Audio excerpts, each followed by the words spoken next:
So, did this video come out before that video? Way after? Is the world a better place? Has Pasta ever gotten her cat food? Do you even know what I'm talking about? You're not even staying canonical with the fucking... Oh, God. You people. There's a hidden message in all the unboxings. And if you really pay attention, like I mean really scrutinize, you'll find the meaning of life. It's usually in the P secret link too. You gotta look at the P secret link. You gotta buy the P secret link. And then look in the bottom of the box. There'll be a small letter written there. And if you put all those P secret links together from the entire history of Z reviews, of Z unboxings. Well, I'm not allowed to say. But happy shopping. This is Swan Hi-Vi D1080 Mark II. I bought the D1080s Mark I, and they didn't ship them to me. They shipped me the D1050, which was a little tiny one. I went, this is not that good. And I think I sold those immediately. So Swan themselves sent me the D1080 proper, but the Mark II, which is the one that wasn't even available because it's all new. And so now I'll finally get to give a real review to the speaker, because the D1090, if you're not aware of the story of the historic fucking tale of the D1090, it was sent to me by Swan back in my old apartment, and I loved them. Best speaker I'd ever heard under $1,000. DMS came by, listened to them, went, this is the best speaker you could buy for under $1,000. It's $400 D1090. And I did the review, the last review in my old apartment was the Swan D1090, the last speaker review, I should say. The last review was actually the 3D printer, because I just needed to get a fucking dongle because I knew I wasn't gonna fuck with it here. And so I filmed it, and so I gave it to patrons, and patrons bought the last 8 sets that have ever existed. Because as soon as I finished that fucking review and gave it to patrons, it just vanished from the fucking face of the earth. Like a brand new speaker. I had it for like a month or two, because that's how long it takes for me to do shit to film the video and get used to a speaker. And so I'm sitting here in the D1090 review, not being able to release it. And it's like, that was my old apartment. Now it's fucking April. That was August of 2020. And you know what? It's still not back in stock. And I have never released that video. Maybe by the time you're seeing this unboxing, I would have released that video. But as of the time of this, I haven't released a video. Instruction manual, don't need.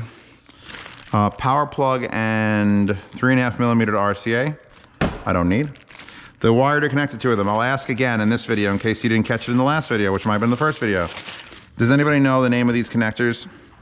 Or the type of wire this is, where I can buy one or build one? Because these are always so insanely short. Why is it so? It's 6 feet long. At least the one for this spare speakers is fucking like 10 feet long, which makes sense. This is bullshit. This is bullshit, Swan. When Edifier, who is their main competitor, they hate. When I mentioned Edifier in an email to the president of Swan, he was like, "Oh, Edifier, they just rip us off. Please never associate us with them again." I'm like, I kind of have to compare. But you know what Edifier fucking does? They give you like 30-foot cables. A little bit too long, in fact. But this is not how you compensate for that. This is too short. That's between the two speakers. Anything else need to come out of here? There's no remote control. These are the desktop only ones. If they're anything like the D1090s, so maybe there'll be a D1090 Mark II that'll come out. I don't know. We'll fucking find out, won't we? Fuck! Fuck! All this styrofoam needs to go in there. Hi, boopers. You can go get your water. I didn't mean to curse at you. So yeah, the D1090s never came out. And then the D300s they sent me, and I did my review. And I released it to the patrons. Again, they were in stock. And guess what? They were in stock when I released them. There was 13 sets. And when Zio says this is the best speaker you could buy under $1,000, which is what the D300s were, superseding the D1090s, they sold out. And I'm like, well, what happened? I thought you said they were in stock. Yeah, there were 13 in stock. There was 48 total in the United States. And 13 of them are on Amazon, and they're all gone now.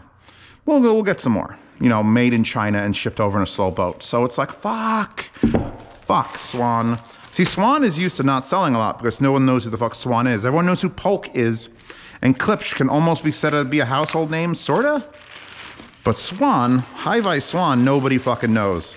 Well, Zeos knows. And when Zeos says buy Swan, you do it, and then 13 people. It's like fucking the lottery. If you ever needed a reason to join my Patreon, it's to see me review a Swan thing before anyone else.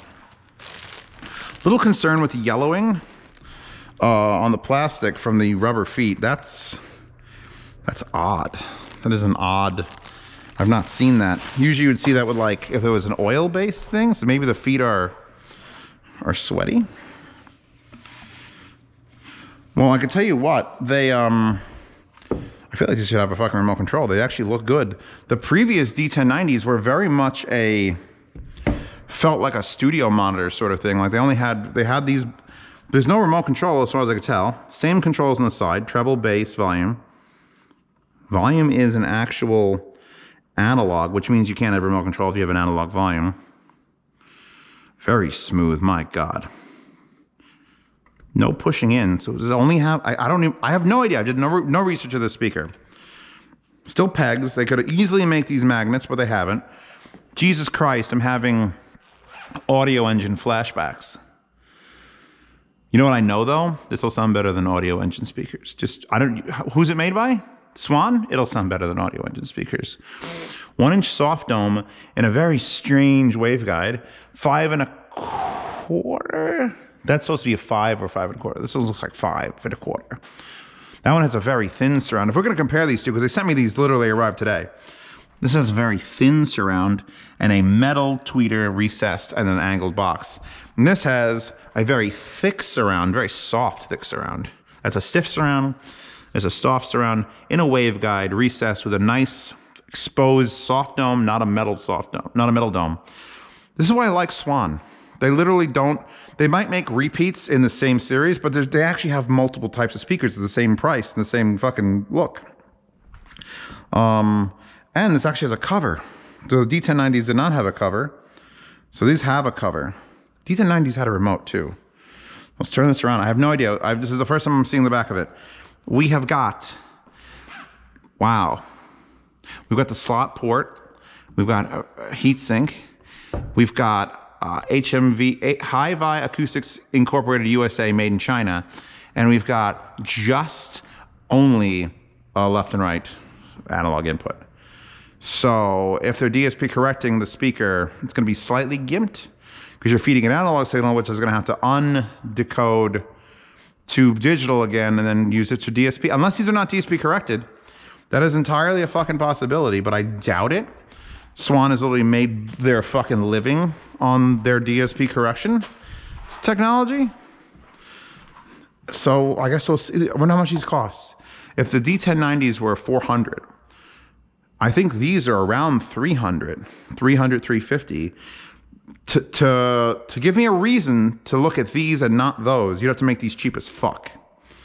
Because this has a remote, this has Bluetooth, this has digital inputs, and it just has like actual, like insanely nice wood. And this is the premium speaker with gold connectors.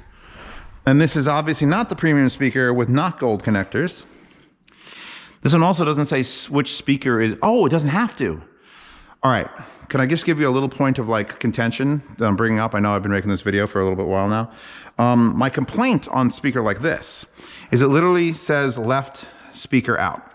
So the powered speaker is the right speaker and you have to hook up the left passive speaker. And I complain because you can't switch those two. This one doesn't say which is the left or right because it doesn't matter, because it literally says L and R, but you could reverse the only input is analog, so you can make the powered speaker be on either side and just reverse the input. If the speaker's on the right, make it the right. If the speaker's on the left, make it the left. So that's good attention to detail to not just say left speaker out. They're ambiguous. It shouldn't even have left and right. It should just have this speaker, other speaker. And then you pick what you want to do. Like Crown amplifiers, they don't say left and right. They say input 1, input 2. Because you could do whatever you want. So I respect that. Big heatsink on this one also. Yeah, I'll find out the price of these. If these are $250 or below, and those are like $350 and above, that makes sense. That's $100 extra. You get the looks, you get the thing, and you get the angle. But I have no idea what to expect from either of these speakers, honestly. So this will be fun. This will be fucking fun. The cable's too fucking short, and I hate it.